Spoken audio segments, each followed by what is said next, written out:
కేంద్ర మంత్రి బండి సంజయ్ కుమారుడు భగీరథ్ కేసులో సిట్ వేయడంపై మాజీ మంత్రి హరీష్ రావు తీవ్ర ఆగ్రహం వ్యక్తం చేశారు.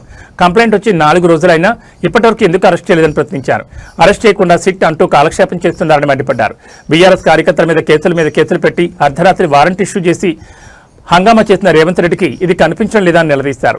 ఉద్దేశపూర్వకంగానే బీజేపీతో కుమ్మక్కై ఈ కేసును నీరుగార్చే కుట్ర చేస్తున్నారని హరీష్ రావు ఆరోపించారు. బండి భగీరథ్ విషయంలో సిట్టు వేయడం అంటేనే కేసును నీరుగార్చడం. ఇలా సిట్ ఎందుకు? సీదా కంప్లైంట్ ఉంది కదా. అసలు కంప్లైంట్ వచ్చి 4 రోజులైనా ఇప్పటిదాకా ఎందుకు అరెస్ట్ చేయలేదు? డైరెక్ట్గా ఇప్పుడు మా బీఆర్ఎస్ పార్టీ మా క్రిషాంకో లేకపోతే మా నల్లబాలో రీట్వీట్ చేస్తే రాత్రి 1 గంటగా చెతకపోయినావు కదా.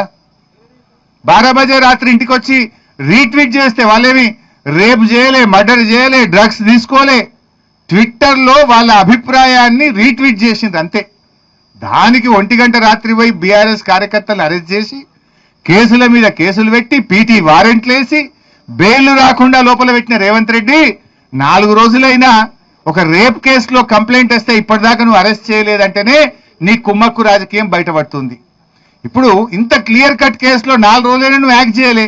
ఇప్పుడు ఏమంటున్నావు మళ్ళీ సిట్టు? నువ్వు ఇప్పటికి ఎన్ని సిట్లు వేసినావు? 10 సిట్లు వేసిండు రేవంత్ రెడ్డి. ఒక్క సిట్ అన్నా ఇప్పటికేమైనా రిపోర్ట్ ఇచ్చిందా? నీ 10 సిట్ల రిపోర్ట్లు బయట పెట్టు ఫస్ట్. ఇప్పటిదాకా 10 సిట్లు వేసినావు రేవంత్ రెడ్డి.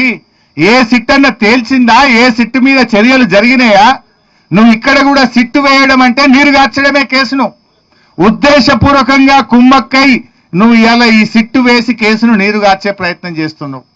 లీగల్ ఇస్తాడు. ఇప్పుడు ఇంకోటి ఉంటుంది.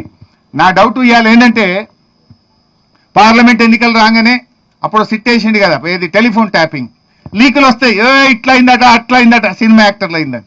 మళ్ళీ పార్లమెంట్ ఎలక్షన్ కాగానే తప్పు సినిమా యాక్టర్లు ఎవరిది ట్యాప్ కాలేదు అని మళ్ళీ ప్రభుత్వమే చెప్పింది.